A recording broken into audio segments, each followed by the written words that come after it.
Well, hello. Well, hello, listeners, belieflings, friends. We are back with another episode, Deep from the Hole. We're excited. I'm excited for this one. How have you guys been? How's your week? Busy. Yeah? Really busy. Overwhelmed, but Cool. good. Good, though. 3 terrible things. No, but I mean, good. I like working a lot because I like what I do, but it's definitely, this was a tough week. Were you making sounds with food products again? No, I was actually doing a series of life after death videos. Really? Yeah. Oh, cool. It was actually pretty cool. Was it fodder for the hole? Anything compelling? I mean, it's all just like, it's kind of heaven-based. Okay. So it's like stories, Yeah, just people's encounters. I mean, they did go into like hell. There was one video on hell, but all the other ones were kind of positive experiences. Yeah, those stories, they can stay light for me. They were really beautifully done. The imagery was really good. Cool. That's nice. And it brought a little sparkle to my step. A little. But it made me brain tired, though. It made me brain tired. Yeah, my week's been pretty good. But I didn't care about that. You didn't ask me, but I want to tell you. Okay. But haven't got a lot. Look, he's been planning this. Still having the issues. What with happened to you this week, Jeremy? Thank you for asking. Okay. So I've been having, sleep issues a bit, not getting a lot of it. But last night, while I was trying to sleep, after researching, I think I went to bed around 4, and I was starting to finally drift to sleep, and I felt the blanket that was across my shoulder, that was laying on my side, start to lift. Oh, come on. You know that feeling? I'm sure you've experienced that. Well, you do have before. a lover. She was on the other side. I've never had a blanket lift off of me. It wasn't like lifting into the air, but it was raising. Like someone was. Could it have been your lack of sleep? But well, yeah, for sure, it could have been that. Yeah. But to make fun of my sleepy voice. But no, that feeling. I've had this before. This happened to me where like I feel like the blankets are slowly being pulled down. Right. Yeah. Down me while I'm sleeping, and I usually feel like, this is okay. Like I'm not freaked out. Like I'm kind of curious about it, and I never feel like a darkness. But last night, because I'd been researching Skinwalkers. Oh yeah. For this episode, and a lot of it has to do with like curses and dreaming. And you look at them, they look back. You can't talk about them, that kind of thing. So like with the Skinwalkers, it's rooted in Navajo lore and mythology, and they believe it's very real. A lot of them, and but a lot of it goes back to following you in your sleep and your dreams. Kind of like the idea that we talked about when you look into this dark stuff, it looks back. But in this scenario, it was the dreams. It was it's like Freddy Krueger. Right. So I just had this darkness feeling in the back of my head. So when this happened to me this time, I was a little like saying a little prayer. And I was kind of like, if you're good, if there's no darkness, like, yeah, I'm kind of curious if it's going to keep lifting off to the point where I can look over and prove that it's moved 6 inches. But then part of me was like, if it's bad, you can just go, you can stop. So I had a little trouble sleeping last night. But you survived. You are Jeremy, right? You weren't replaced by a Skinwalker. Most of me, yeah.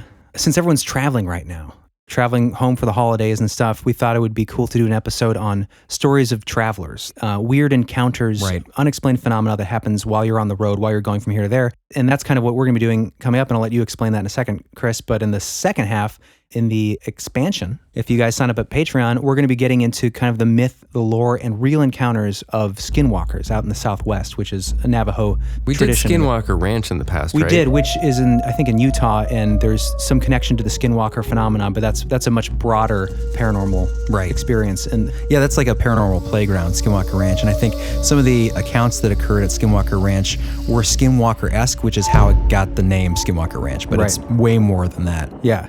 So I think what would be good to do, Chris, if you want to jump in, we can talk about some of your strange stories that you've discovered about travelers and mysterious experiences and encounters. And then as we head towards the end of the episode, then I'll give a little preview of the Skinwalker stuff and kind of break down that phenomena a little more, because that's always been really fascinating to me. Ever since we did Dogman, it's kind of a similar thing, but it has its different specific attributes that are rooted in Native American witchcraft. Yeah. Well, it's interesting because as I was trying to find some really good stories about travelers on the road and the strange experiences they've had, it seems like a good majority of the stories out there, they happen to be Skinwalker stories. Right. So I didn't cover a lot of those because then you were going into that in the second half, but I thought that was interesting. And themes kept coming up in my research that I felt like were coming up in your research. Like even the first story I'm going to do here, even though it takes place in the Gobi Desert in Asia, it relates to Navajo lore, which ties in later with your Skinwalkers. So there's just weird stuff going on. And a lot of my stories ended up around the desert. A lot of strange things. We always talked about the weirdness of the Southwest, and we've all been through there. It's kind of desolate, creepy, otherworldly feel. Name of New Mexico? It's Enchanted Land or something? Land of Enchantment. Land of Enchantment. And yeah, it is. Definitely. It is a very, very strange place. In Arizona, known for its vortexes. Southern Utah, South Dakota, that whole area. Colorado. Yeah. Also, a lot of like in New Mexico and probably parts of Texas too, there's a lot of remote towns that have like drug problems. Oh, yeah. A lot of just weird darkness. weird people and situations. And yeah. Fun place to go. Brian, if he's listening, we took a trip through there. Yeah, I remember that story. And oh yeah, we saw some strange things. We were afraid for our lives at a couple different points. Yeah. Well, and you also have that feeling of no help if you get into a situation. Yeah, it's just so remote. And you know, like a wormhole could open up at any second. Giants, Thunderbirds. Pterodactyls. As you're being chased by some meth head drug dealers. It's just a strange place. What a weird combo. Yeah, you're running away from drug It dealers. sounds like a movie, like Bill and Ted's Excellent Adventure. It does, or something. yeah. Maybe. I would hope that would happen, that I'd get rescued by some paranormal entity if I was being chased by meth heads. Or maybe we'd band together. Maybe like the meth addicts and me would fight against... Ooh, that's a plot I twist. like that. Yeah, and then you bond and you realize like... The humans are all the same. Yeah, they're just, damaged, and, you can still relate to these people. And then they overcome their meth addiction. Yeah, through the The experience. transformative experience of the Thunderbird encounter. Yeah. I like it. All right, screenplay started. Anyway, should we get into today's topic? Let's get into it, man. All right, for all you weary travelers out there. Headed home for the holidays. When I first started looking into this, I wanted to see if there were any historical accounts of people traveling and seeing strange things because, there's a lot of stuff online. There's a lot of books out there, I think, with more modern accounts. And I feel like with historical accounts, there's more time to kind of vet and see the legitimacy of the stories. Right. Yeah, you think about like the trucker stories, like the hitchhikers on the road, or the woman that appears, the taxi driver picks them up, and then looking back later, they're gone. Right, like urban legends. Yeah. Twilight Zone Right. Stuff. Hard to pin down some of the background to those. But you jumped deep into our history, right? Yeah, that's where I wanted to start. As I was looking for some historical accounts, I came across some work by Jo Wolfe, and she's the resident researcher at the RSGS, which, if you're not familiar, it's the Royal Scottish Geographical Society. Jo Wolfe? Yeah. Didn't she write The Great Horizon? She did. I thought so. Yeah. Because it's in the notes. Yeah, there you go. Good. Congratulations, Jeremy. She wrote The Great Horizon, and she has a blog, which we'll link in the notes if you want to read a little bit more about some of these accounts.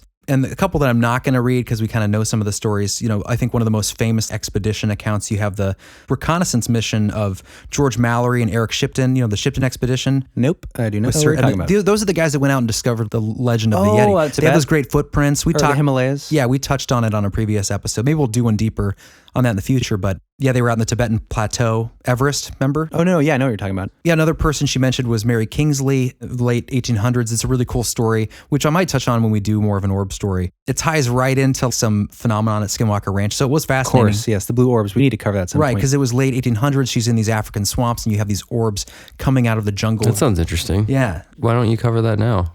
Do it now. Scrap everything you've researched.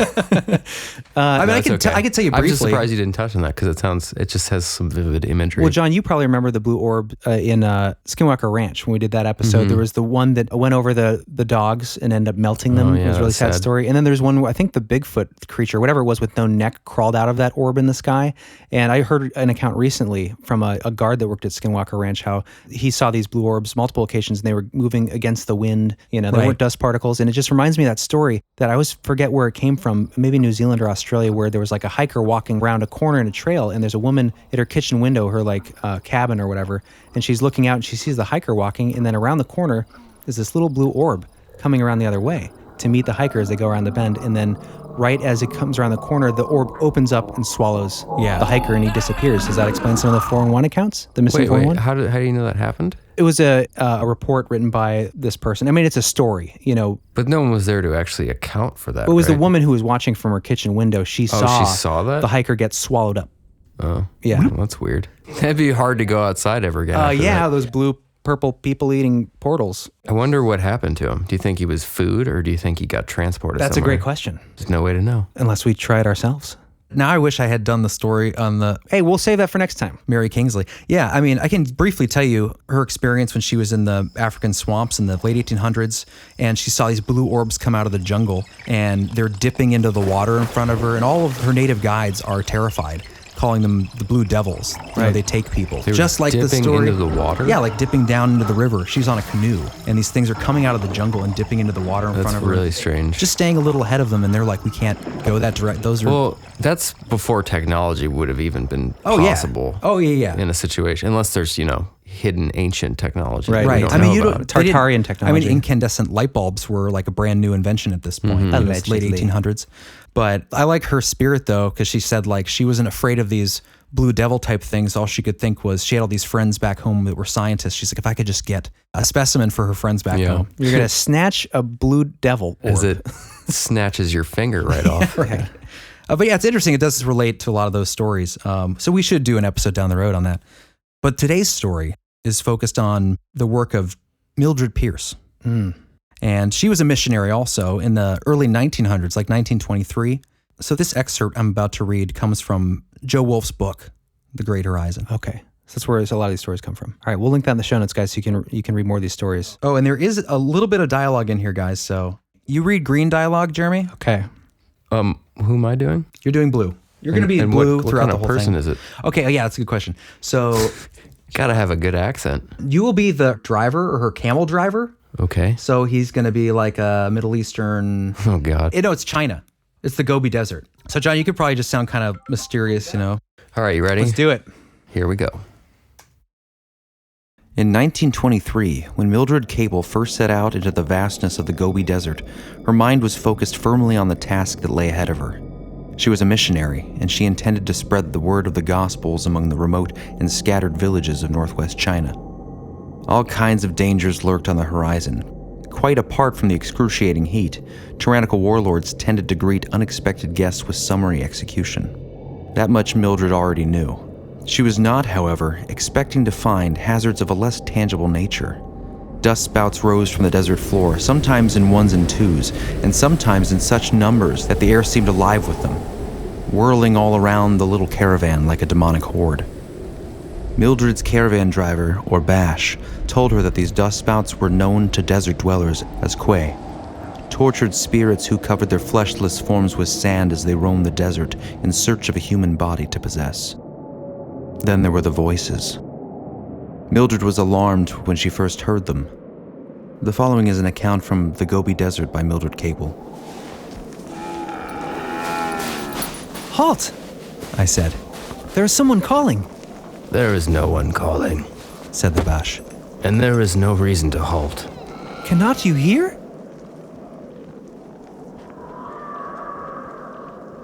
I persisted. Someone is calling from among the dunes. Never listen to those voices. He replied. It is not a man's cry, and those who go after it may never come back to the caravan. Ignoring Mildred's protests, the caravan leader urged the camels away from the sound. It was only later, when he had assured himself of their safety, that he spoke again. He had gotten lost one night, he explained, and he had heard the voices and followed them. The moon rose, and he could see there were no camel tracks in the sand. Terrified, he turned around immediately and retraced his steps. To the people of the Loeb Desert, he told Mildred, the voices were known as Azghun. They would lead people to waterless places where they would perish. Yeah, so, Creepy. yeah. So she's hearing voices off in the distance. Apparently this is a pretty common phenomenon, still to this day. So it's these, whirling, say, made of dust? Dust? Yeah, basically, I'm Spirits? picture like dust devils out in the desert. Luring people to their doom. It reminds me of like Will o' the Wisps, right? Yeah, very much so. And there's a story at the end of this episode that I'm going to touch on that's extremely luring in. It's one of the best stories I've heard, but we'll get to that one. What's interesting about this is, this is a phenomenon that still occurs today. You can still go to the Gobi Desert today and hear this. In fact, there's a place in the Gobi Desert that's known as Demon City or Ghost City.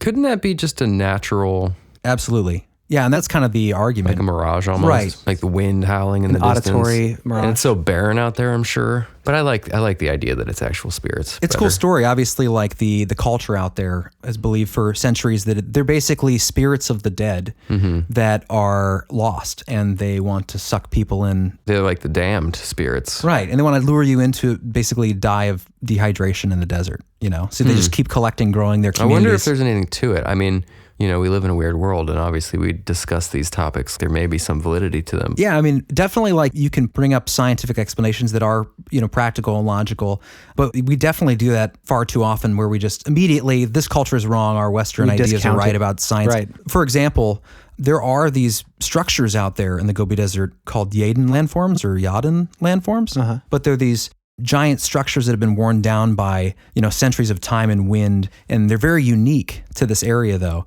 And what also attaches even more to that lore about these sort of sand spirits is that these things happen to form themselves into what look like handmade abandoned towns where weird. lost souls would go. So these natural formations, almost like they're generated by the energy of these sand spirits to maybe live among these rock towns. That's kind of what I was kind of putting together. Go back for a second. You're saying that, what are these being formed? They're just like sand dunes? No, they're like rock sculptures. Oh. Formed by the winds. So like Okay. the scientific argument is these winds come from these strange shapes. But they look almost like towns? Yeah, like towns, old houses. You have any photos of that? Movie theater. We'll put some in. Yeah. Cinemark. Ghost theater. We'll put some in the show notes for sure. That's interesting though. I mean, again, like totally could be, is it the chicken or the egg? People It's account. definitely the chicken. Even the Azghun need a place to live. That's right. Lay your head at night. Rent free. Why not a rock formation? Yeah. Shaped to your desires. That's it. I would like to see some pictures. I mean, so they look like towns? Yeah, I mean, it depends on who's looking. I think for some people, it's like pareidolia. obviously just, What would pareidolia. What would one look up to find something like Here, I can look it up here, John, so you can see. Okay. I just think that's interesting. Yeah, definitely. Type in Demon City, Gobi Desert, but they give this eerie appearance of, abandoned towns, depending on if cool. what you see when you're looking at them. They do look like almost like, find a good one. Some of them look more like towns than others. That looks like it could be a city. Yeah, Right. That's especially with like shadow play and the That's Demon City? Demon City or Ghost City, different names for it. What is Mogwai Chang? That's the Mogui. the actual term for the region. Oh, so where is this?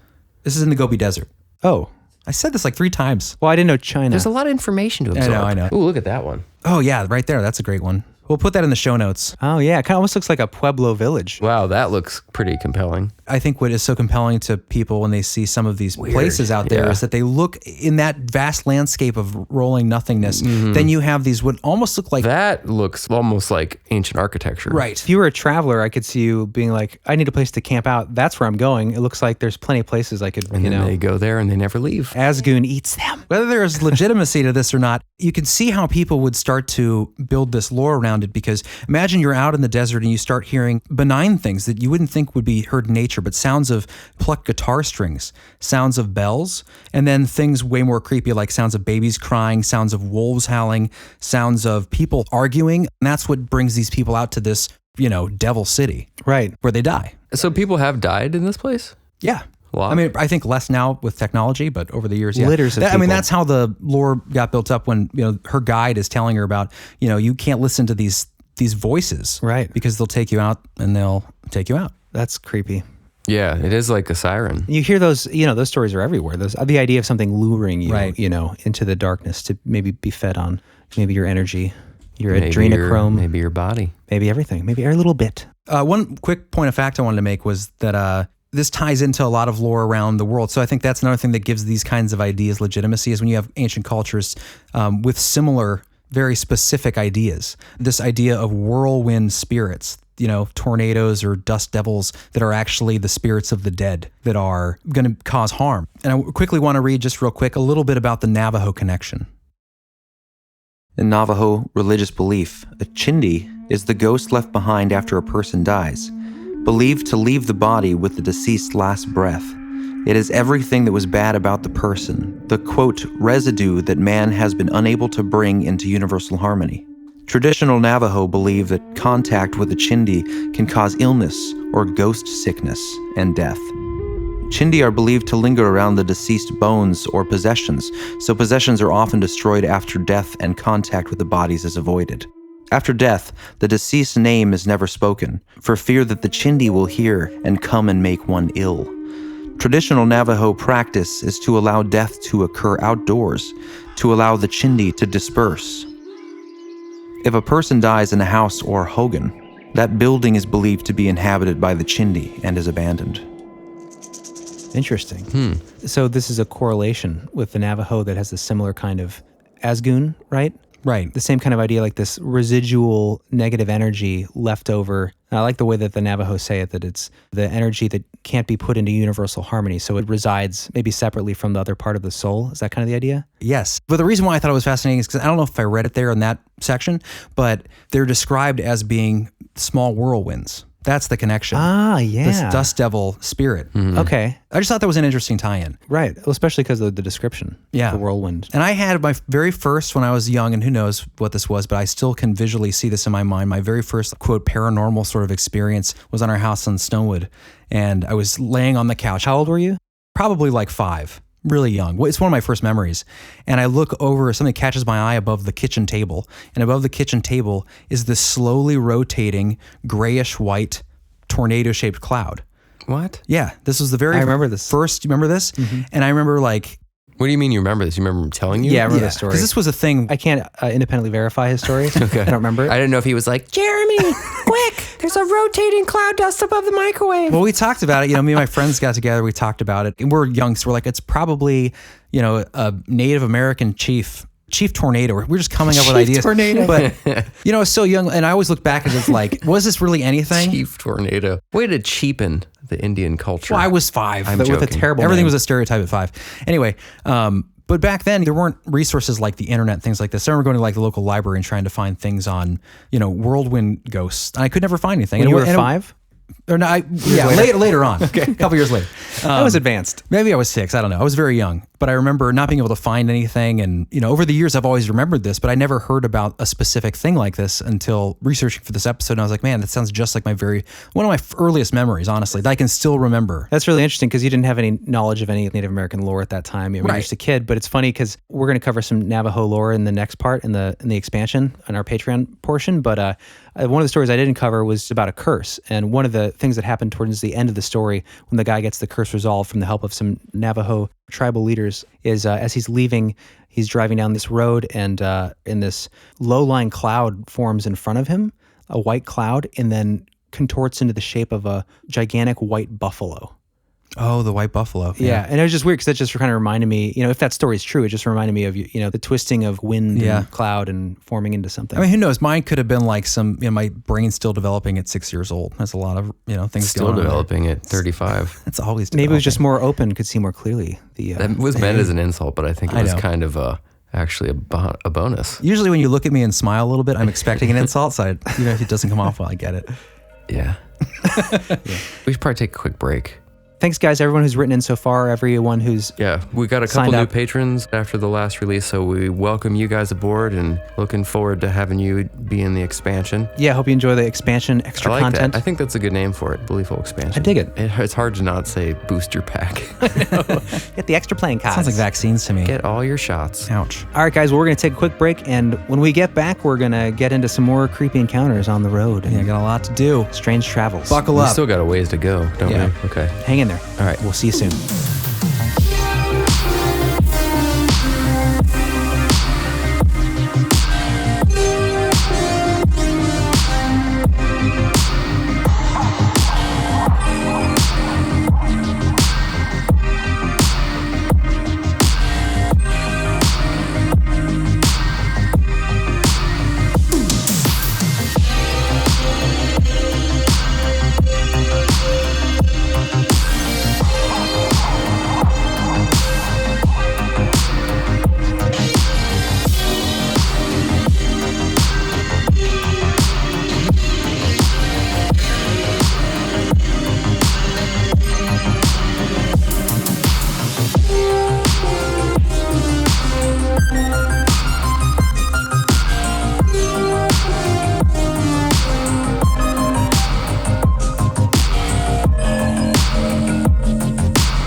And we're back.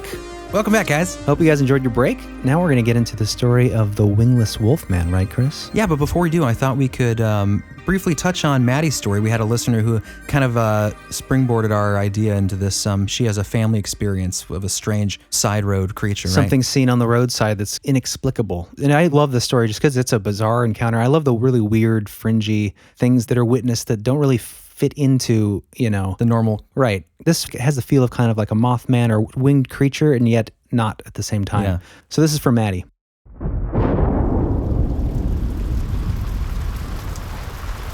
The story has been told outside of my family, mostly because it seems pretty unbelievable to most people.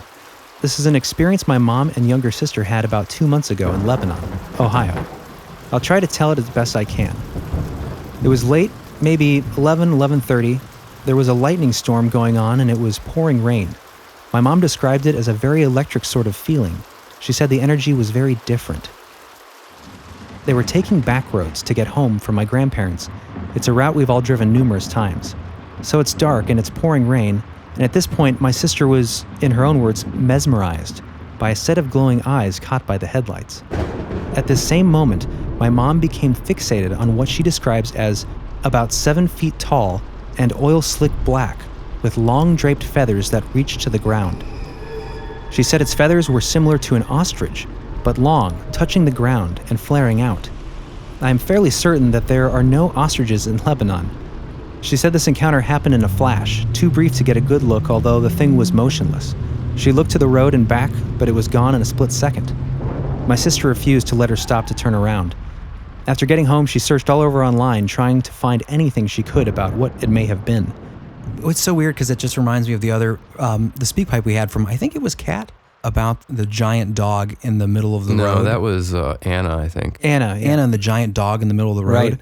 And again, with the lightning storm pouring down rain, just a weird... That electric feeling, like that Oz effect. Maybe there's something going on, something trans-dimensional. Something coming in. Yeah. Yeah, with the extra energy of the... Like when Arnold Schwarzenegger comes into our time, or in the 80s. There's always a lightning storm. And there's a lightning strike. And Oh, Terminator. he's naked, though. Great Yeah. movie reference, Chris. Thanks. Yeah, great imagery, though, that oil-slick black feathers reaching down to the ground and flaring out, this just tall creature with glowing eyes, 7 feet tall. I mean, you hear that too, Yeah. like these giant figures. They always seem to be 7 to 8 to 10 feet tall. Yeah, and almost always black. They're black with glowing eyes, but seem to take different animal shapes. Yeah. It's just strange. And always in a storm. Yeah, weird. So she sent a link that had a little bit of follow-up from another encounter that I guess her mom had found online. And this also takes place in Lebanon, Ohio. And that's the cool that she found something so close, and it's pretty similar. This is the follow-up, and we'll link this in the show notes too. I saw an article about a large black-winged creature that flew without flapping its wings, and I have seen something like that before. It was at my old house. I no longer live there, and don't know if it would still be around, but what I saw only came around at night. It was huge and blacker than the night sky. It never really moved, but when I looked away and back again, it would be gone. I'm also very convinced I saw a shadow person while I still lived at the old house, though it was only once, and I haven't seen one before or since that incident. It just walked like a normal person, but as it moved, it gave off black smoke. It had no eyes that I could see. I live in Ohio. Oh, so this person lived in Ohio as well. Yeah, so I think they actually referenced Lebanon here. So I can't remember the dates very well, but it was less than a year ago. I'd say around September, October of 2018 is when I saw the black-winged figure for the last time. I moved in December though, so I have no idea if it would still be there. As for the location, Navajo Drive in Lebanon, Ohio. Weird. My old neighborhood had a small creek that ran through the backyards. It divided the houses and gave privacy because there was no trees. What I saw was a big black bat, but it didn't really have any defining features. It was like a silhouette of a bat. It didn't move at all. No flapping its wings, nothing about this thing moved. But the second I took my eyes off it, it was gone. That's exactly like her story, where it didn't move. It was stationary on the side of the road, and right when they looked back, it was gone. It's like a shadow person bat. Yeah. That's so weird, man. Like, I know we talked the synchronicity thing to death, but this one is just so bizarre. Like, I'm researching, and my research just brings me to this lore of the Navajo culture. Your stuff winds up taking you to Navajo culture. Skinwalkers. And then the street that this person lives on with this account, the street's name is Navajo. Navajo Wow. Drive. While we're crazy. doing the episode, it's just bizarre. We got to do an episode on synchronicity sometime. I feel like synchronicities want us to do an episode. I know. It's been telling us for a while. Yeah. But we just don't listen. Anyways, thank you so much, Maddie. Yeah, it was an interesting story, especially with the corroboration. The corroboration. I hate that word. It's hard to say. Yeah, great story. I mean, that just proves that there's something out there. Yeah, especially with that related incident, Right. in the same area. I mean, it's hard to imagine both those people just made that up in their imaginations. Right. Maybe there's a thinny there, a portal of some kind. That's kind of terrifying. 7 feet tall. Yeah, that would be terrifying to I mean, see. there's no animal an ostrich. I mean, In that's really Lebanon, like, Ohio. Are they 7 feet? I mean, it's not not impossible that There's an escape- ostrich could be in that. Right. The other one sounded like they described it as like a big black bat, but But a bat is kind of a bird. right. I mean, if the wings didn't move, were the wings wrapped around it? Like The biggest bat is what, like a 16 inches tall? Like they're not, the fruit bat, I think, Fruit bats can be pretty big. Yeah, but but not not that 7 tall, feet. no. So they didn't usually stand upright on the sides of roads. in Ohio. Yeah. During a rainstorm. So, yeah, that fit right into our topic today. Well, that's actually what inspired the topic. So thank you, Maddie, for that. Yeah, thank you very much. All right, what's your next story we got here, Chris? So the next story I have, I think, is going to tie in well to your topic coming up in the expansion. This story was collected by Stan Gordon, and if his name sounds familiar, it's because he's a well-known Fortean researcher, ufologist. He's been doing on-site investigations since the 1960s, and this particular account I found really interesting. And what I like about his reports is that even though he doesn't use people's names in the reports, he's a respected guy in the field, so you can take his story to the bank, at least that the person reporting the account is a real person. Right. Whether or not you want to believe the person reporting the account is another matter, but that's up to the listener, I suppose. But this was an excellent account I came across. Okay, so this is called The Wingless Wolfman. I mean, these are just titles I put in I was there. going to say, aren't most wolfmen wingless? I don't hear a lot of accounts You'd of think so, wolfmen wouldn't with- Yeah, right? Yeah. Think. Good title, Chris. Well, you'll hear why. It's like the Fat Santa Claus. So this account by Stan Gordon was taken on November 20th, 2011, and he calls it the creature of Mud Creek Road, and it takes place in Troy, Pennsylvania. On April 11th, 2012, I received a call from the man who, along with his girlfriend, had a frightening encounter with a strange creature outside of Troy in Bradford County, Pennsylvania. The fellow told me that what they saw, quote, scared the hell out of us. After conducting extensive interviews with the driver and his girlfriend, I learned the following details. At about 11:05 p.m. on the night in question, the two were driving onto Mud Creek Road, traveling west towards Highway 14. As they continued down the dark road, their attention was drawn to the left side of the roadway. The man who was the driver saw some movement and mentioned it to his girlfriend. You see that over there? The woman initially thought that a naked man was crawling on the side of the road. What the hell is that? The driver decreased his speed, swerved his truck into the middle of the road, and directed the high beams of his headlights towards the subject. The driver stopped about 30 to 40 feet away. They soon realized that this was not a person, but instead a creature that was crawling very low to the ground. As they watched, the creature moved into a squatting position with its back completely straight, somewhat like the stance of a kangaroo. The arms of the creature were held tightly to its body. What looked like long claws that resembled the talons of an eagle were easily visible. The claws were estimated to be about 8 to 10 inches in length, and one claw was shorter than the other three. The creature had a muscular body. The head of a beast appeared to be oversized and shaped like that of a wolf. At the top of its head were two pointed bat-like ears that looked to be about 4 to 6 inches long. The entire creature, according to the man, was covered with a dull, wrinkly black skin, and the man described seeing large canine-like teeth in its mouth. The eyes of the creature were about the size of a silver dollar and were shiny black. The man stated that even though he had his high beams directed at the creature, the eyes did not reflect at all. Creepy. Furthermore, he explained as he looked over the body that for some reason he thought the creature should have wings, but none were apparent. As the couple watched in amazement, the creature began to stretch its body. At this point, the animal started to stand up on its back legs while bringing its front feet down onto the pavement. The driver said that in this position, the creature seemed to be about 6 to 7 feet tall, stretching from off the edge of the road to 2 feet past the center line. The creature then turned its head to the right and looked towards the vehicle. The driver told me that it looked directly at them with a horrific expression, like it was panicked. Then it took in a deep breath He had the feeling that the creature didn't realize it was being observed, and when it realized it was, it responded as if it had been caught in the middle of something. Once it realized it was being observed, it leaned back slightly and then reached forward with its claws. The creature then took one tremendous leap and cleared a 7-foot embankment and moved out of sight into a wooded area. The man estimated that the leap was about 40 feet long. What? Suddenly, just a moment after the creature was gone from sight, something else odd occurred. A large bird, possibly an owl, suddenly rushed at the passenger side window, almost hitting the glass, then took off and did not return. It happened so fast they were unsure if it was an owl or not. The witnesses indicated that this creature appeared to be changing form. The driver said, quote, "Its shape was nothing like when it was squatted. The woman stated to me that it, quote, shaped into another form. She estimated that when it was leaping into the woods, she thought it stood about 9 feet tall." The woman, while reluctant to say it, said, quote, "I think it was a man changing into a werewolf." Weird.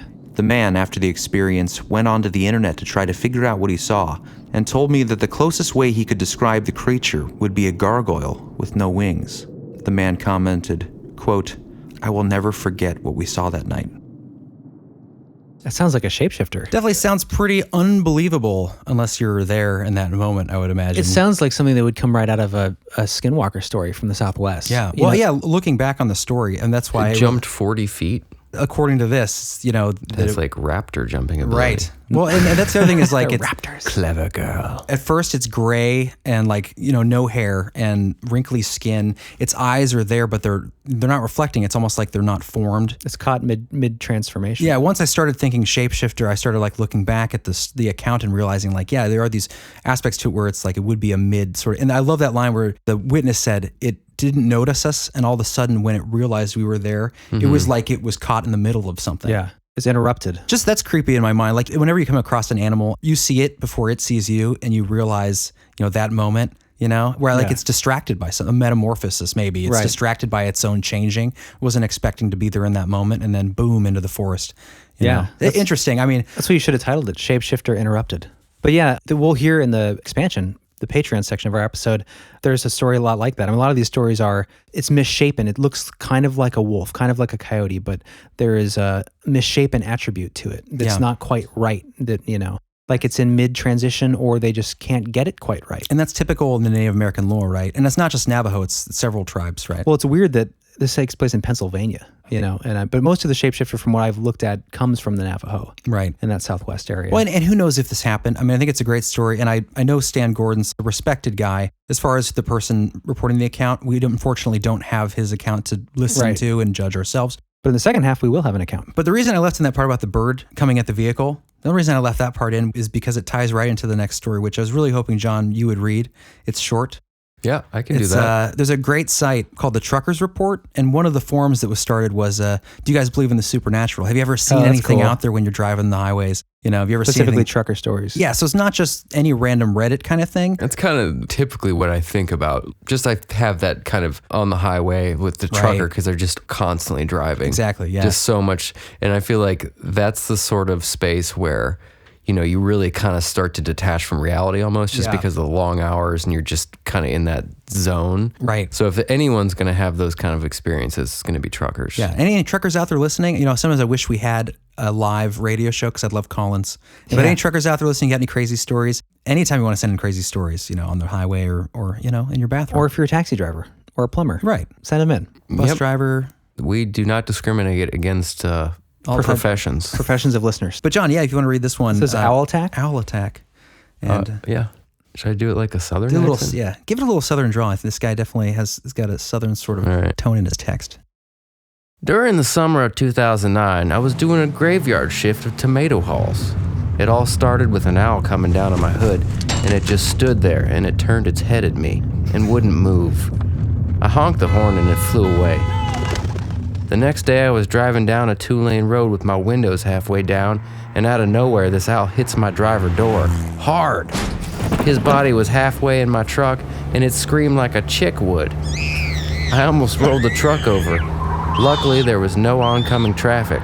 About 2 days later, I'm still thinking about what's been happening, and I'm eating a burrito with my door open, and I looked up just 'cause, and there was this owl coming right at my face. It opened up its wings and put its claws out, slowing down, coming right at me.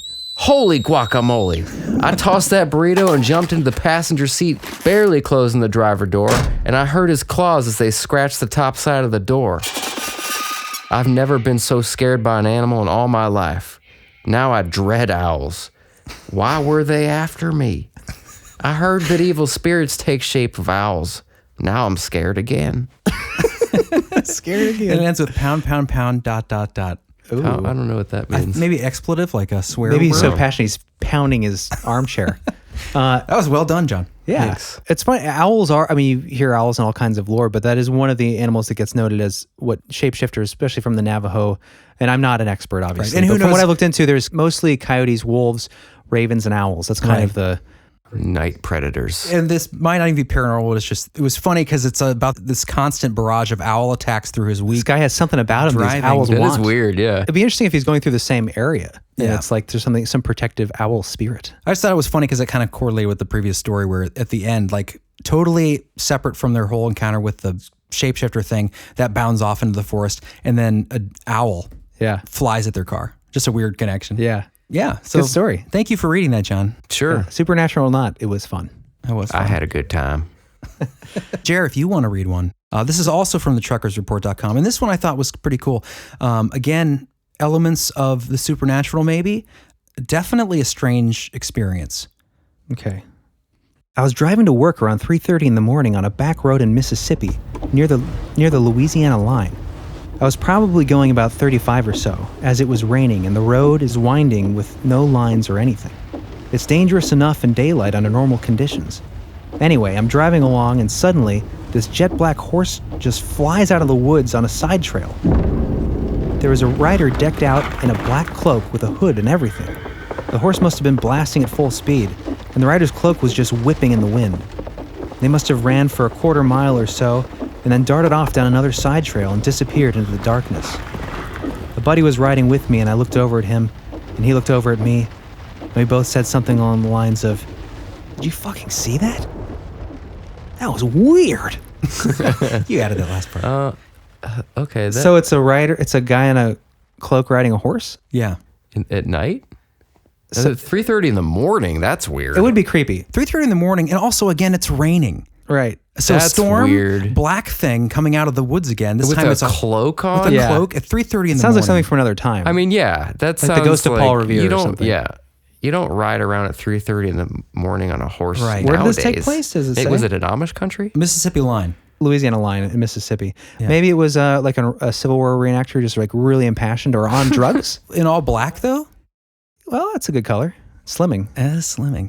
That is weird, though. Weird story. Definitely strange. And Yeah, that's something you would look at your friend and say, "Did you fucking see that? What was that?" yeah. I'm sure. Yeah, it's another trucker report, right? Yeah, exactly. And that's the other thing. They is, got to like, see a lot of weird stuff. These out are there. coming from, this is just a message board for truckers, by truckers. For truckers, by truckers. So, and sure, some of them maybe they're just writing fiction, for fun or whatever. But it's not, to me, it doesn't come across that way. It's not the sort of site where you would just put creepypasta kind of stuff. Right. It's very specific to an occupation. Yeah, it's not no sleep on Reddit. Some right. Creepypasta. And most of the responses are like, I've seen weird stuff too. right, yeah, and they don't get into it. And again, like this isn't super out there. It's just weird enough to make it seem kind of believable. And that's one of the keys too, is it's not overly wordy Right. or descriptive. It kind of just says what happens without trying to be like a writer where you're, creating a story. It's more like, this is what I saw. Yeah, it's like a paragraph long. Yeah, it has a little more authenticity than some of those stories. Yeah, and if you were gonna make up a story, like that's not compelling enough. You'd to have make flaming something up. eyes or something. Yeah. That's Yeah. just bizarre enough to be like on the verge of reality. I mean, it's not outside of the bounds of physical reality, Right. but it's just odd. Very odd. Yeah, it's just a weird thing seen on the road. Come on, Sally, it's time to take a ride. I know it's raining. Now that all these stories are collected in front of me and we're going through these, now that we're having these discussions, I'm starting to see this pattern, the storm, the black figures, the Right. always, late night, 2 and 3 in the morning, just interesting connections, Yeah.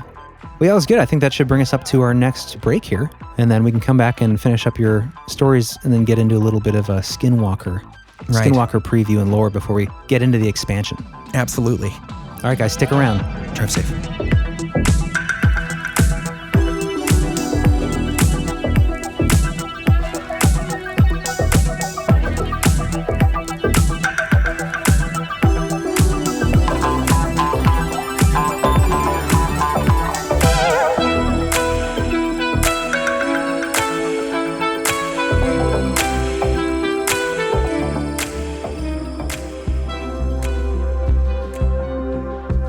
Hey everybody, I'm about to play a clip from this week's Patreon episode. So if you want to get double the episodes, every time we release a show, we release one of these beautiful Patreon episodes. So go on over to belieful.com, click the Patreon button, sign up for $5 a month. You won't regret it. Not only does it help us keep the show going, but it keeps your mind stimulated and your brain juices going. Now check out this clip from our Patreon episode this week. It covers the mystery and lore surrounding Skinwalkers. It's definitely one of our best shows. You guys won't want to miss it. Head over to belieful.com and sign up to be a patron today.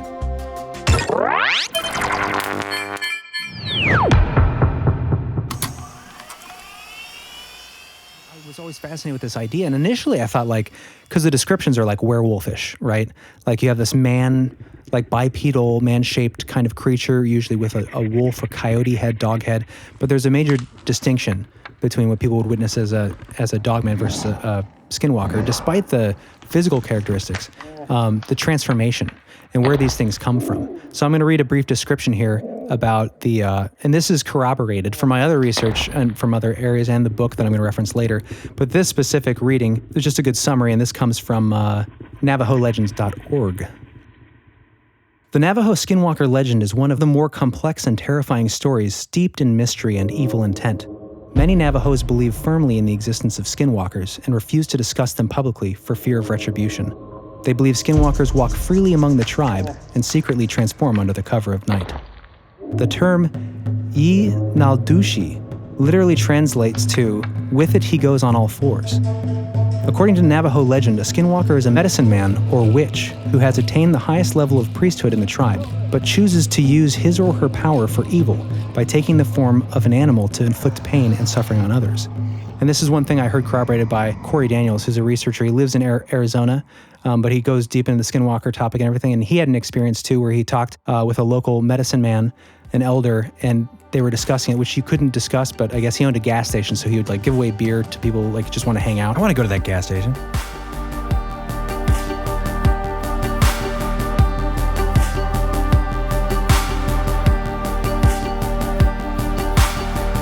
Guys, we're back. Welcome back, everybody. Hope you had a good break. We're here at the final installment of our first part of our episode today before we get into the expansion. Yeah, if you want a whole other episode, and this one wasn't enough for you today, go ahead and sign up on Patreon and go to our website and sign up, and then you get double the content. Double the content. You can double your hole. Double your hole. Do it today, and it'll help us to keep doing this long term. Do it today. Don't delay. All right, so let's get into this last story here.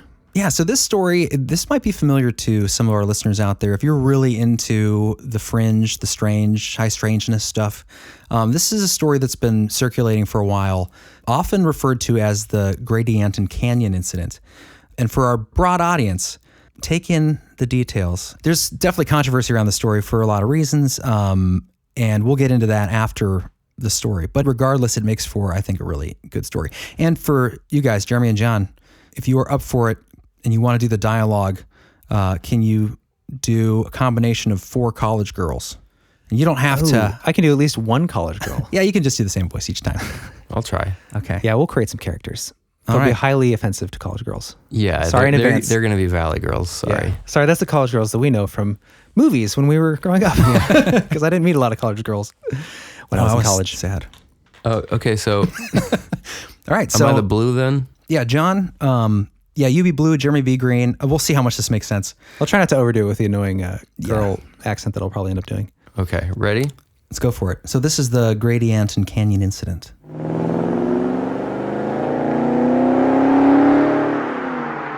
Shayna North had the wheel of her father's 1971 Chevrolet Nova, and Carol Abbott was in the passenger seat.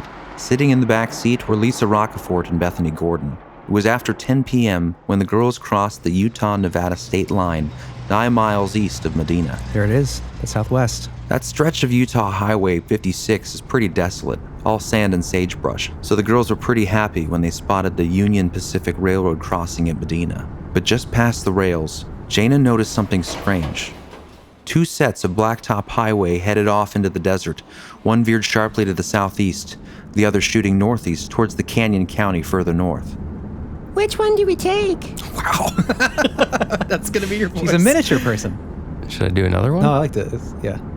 Laughed. Shayna said. She knew that Cedar City was 46 miles to the northeast, and she guessed that the canyon road would bring them home much sooner. Despite the stories of the canyon, the girls agreed to take the road. As they drove, the dark rock walls inched ever closer to the crumbling edge of a thin ribbon of asphalt. 5 miles later, the Chevy entered the Red Rock Canyon. Jaina suddenly noticed that the car's headlights were shining more brightly on the pavement. Looking closer, she let out a gasp. The white center line was gone. Instead of black asphalt, they were driving on white cement. What's going on? Abruptly, one of the girls shrieked. Look out! Impossibly, the landscape had completely changed. The highway ended abruptly at a rock cliff face. Jaina hit the brakes and the Chevy screeched to a stop in front of the cliff. Putting the gear into reverse, Jaina swung the car's nose around. Tense minutes passed. Jaina began to feel uneasy. They were still rolling along, hemmed in by Red Canyon walls, but they should have been back out into the open desert by this time. The canyon gradually gave way to an open country. The girls gasped. Instead of moonlit desert, they saw grain fields on the right, with strands of ponderosa pine on the left. What was desolate, windswept desert sand was now lush fields of ripening wheat under a clear moonlit sky. In the distance, a large lake shimmered, silvery under a bright moon. Yet the moon should not have been visible that night. Now the girls were on edge. Approaching the light ahead of them, they discovered it came from a large building, some kind of roadhouse or restaurant. The place sat in the middle of a large parking lot, and a blazing neon sign on the roof spelled out a message, but the girls couldn't read it. What should have been letters were brightly lit squiggles and curlicues, a written language unknown to any of them. Without warning, some very tall men came out of the building. Quite a number poured through the front door, spilling into the parking lot. Later, the girls recalled the people from the roadhouse seemed shocked and frightened at the appearance of the Chevrolet driving into the parking lot. Some of the roadhouse people seemed upset by the girls' arrival. They waved their arms at the girls. Others shouted and pointed at the girls and the Nova. There are some guys. Carol said. Bethany let out a giggle. Are they cute? Let's find out. Lisa began rolling down the rear passenger window. As Jaina slowed down, she noticed a good deal of consternation among the men, as if they'd been startled by some unknown animal. As the girls pulled into the lot, Lisa got a good look at the throng of people milling outside the building. Sticking her head out the window, she said, Hi, we're... and she let out a terrified scream. Get out of here! The girl screamed, frantically rolling up the window. Jaina stepped down hard on the gas, and the Chevy zoomed away from the building. As they raced through the forbidding night on a strange road passing the strange lake, intense lights lit up their car from behind. The girls in the back saw the same lights at the same time the driver saw them in her rearview mirror. Jaina glanced in her rearview mirror, and what she saw turned her blood to ice.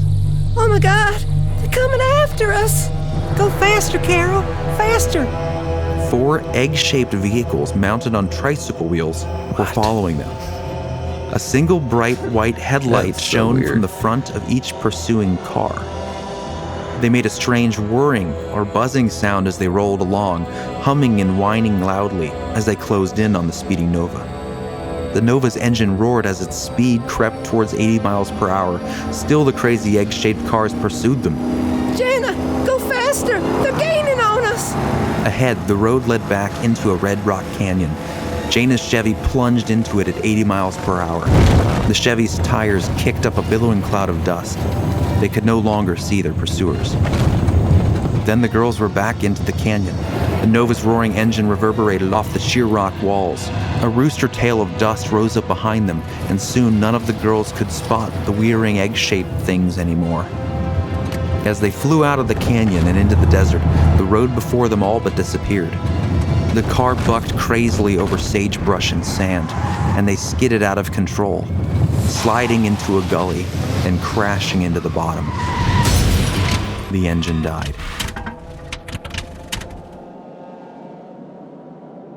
Although badly shaken, none of the girls were seriously hurt. The car, however, was undrivable. 3 of the tires were flat. Lisa was near hysterical. She kept mumbling, They weren't human. They weren't human. The girls stayed with the car until sunrise. Then they walked a couple of miles due south, and an hour later, they flagged down a cruiser of the highway patrol and told their story. The details of the report to the highway patrol have been muddied over the years. As best as can be determined, Troop Victoria, or Vic, Lindquist, took the report, and the details of the accident investigation make fascinating reading. They tend to support the girls' testimony of what transpired that strange night off Highway 56 in the barren desert near Medina. That's the That's story. really bizarre. I think, didn't we cover this in a previous episode a Yeah, I little thought bit? so. Just a touch of it, The though, egg-shaped, right? yeah, we just touched I on thought it deserved a whole segment. whole reading? I found this story, right? We've kind of touched it before, and I wanted to go deeper into it and kind of verify it. So looking, I Sounds found like a sci-fi movie. right. Yeah. Well, that's the thing is like it's written like a narrative, right? So you're like, okay, where's the original story? So I found a book, and in the book it starts off promisingly because this is a quick caption from the book. Let me get down to it. Here he says, this is how he begins this chapter of his book about this case. It was a story that appeared in a flurry of small newspapers around Utah and Nevada in the year 1972. Something strange happened to 4 female students of Southern Utah University. The newspaper accounts differed somewhat in the detail of exactly what occurred, but one thing is clear. These 4 young women experienced something frightening and bizarre. That the incident actually did happen is not in question. In addition to newspaper accounts, police records of the events are still on file. However, some might say the devil's in the details. Sometimes stories get exaggerated as they are passed around. Other times, the facts get distorted. Whatever the case, many believe that the events of May 1972 in the Utah desert are a classic example of an unexpected and frightening encounter with a parallel universe. And then he goes on with the story, and it's frustrating because the title of his book is, I'm not going to give the exact title here because I don't want to like call him out. Right. But the Well, in title, the show notes, right? maybe. I feel bad. Why do you feel bad? Well, because what I'm about to say. So his introduction to the story, he basically says like, it's not in question. This is a real event. There are police accounts. There are a flurry of newspaper reports. Right. Well, he doesn't note them in his them? book. He doesn't cite them in his book. And I couldn't find anything online about these newspaper articles corroborating this or police reports. I looked for a Vicky Lindquist and couldn't find one. There's a Midge Lindquist who's like It was a Utah. Victoria.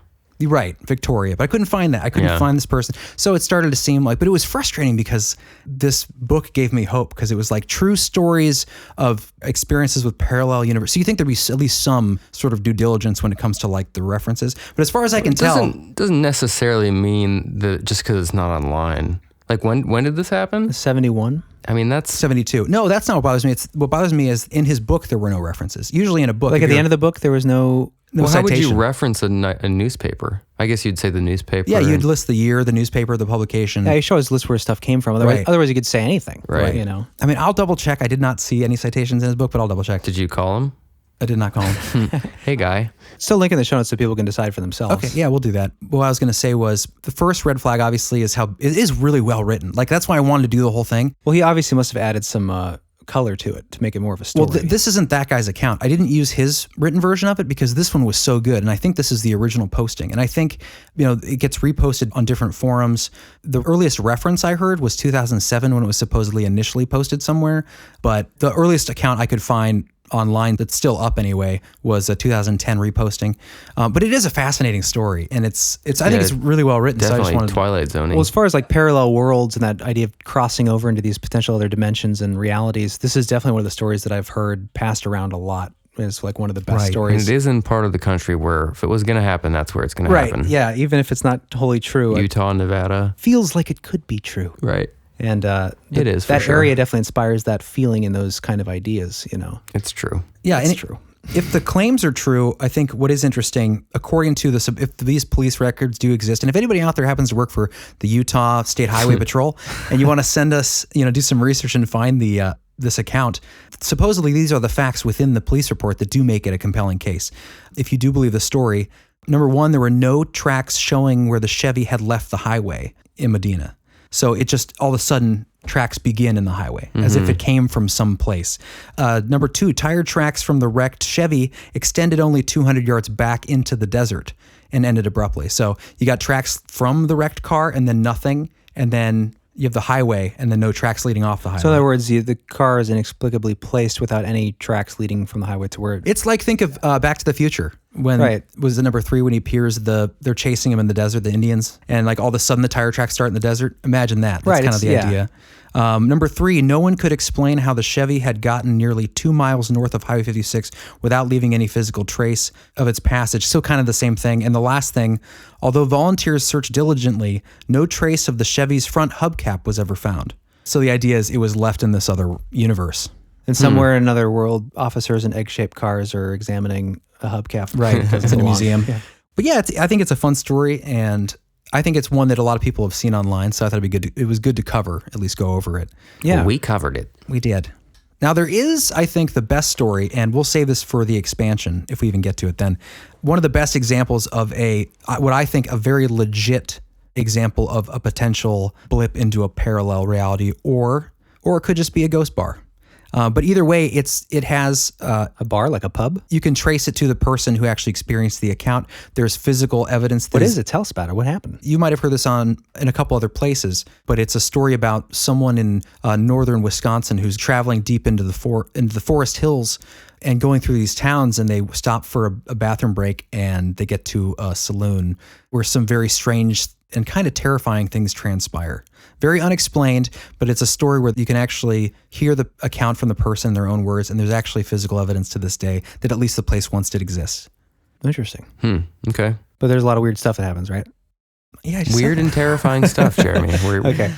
Weird, wild cool. stuff. Well, yeah. Hopefully, we can get to that in the expansion after we get deep into the Skinwalker lore. Yeah, I'm excited for your stuff, Jared. Some of those accounts, we do have an account we're going to be referencing. So the actual report, we can hear the man's voice. Ooh. And how he was affected by the incident. And then we have some other encounters from various sources, some from books, some from online. I took time because there's so many encounters online. You can go to Reddit. There's a subreddit called No Sleep, which is like basically creepypasta stuff. But this one is from I think it's the Skinwalker subreddit, and we'll link it in the show notes. But what I like about it is there's a couple stories in there. Then the guy was like, "Oh, you really like my Skinwalker story? Well, if you like him, let me know. I'll write some more."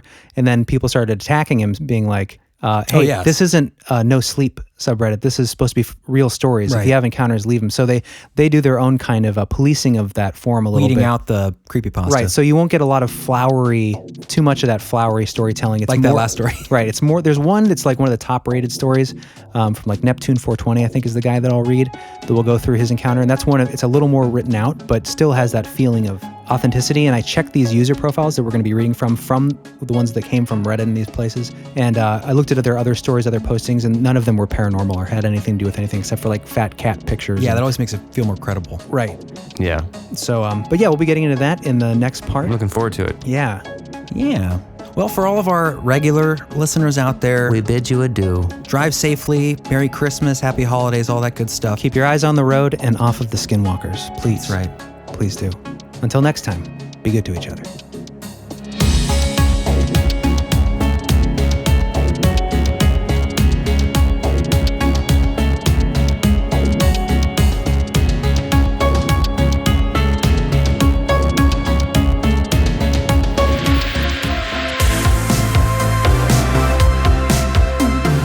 How are you?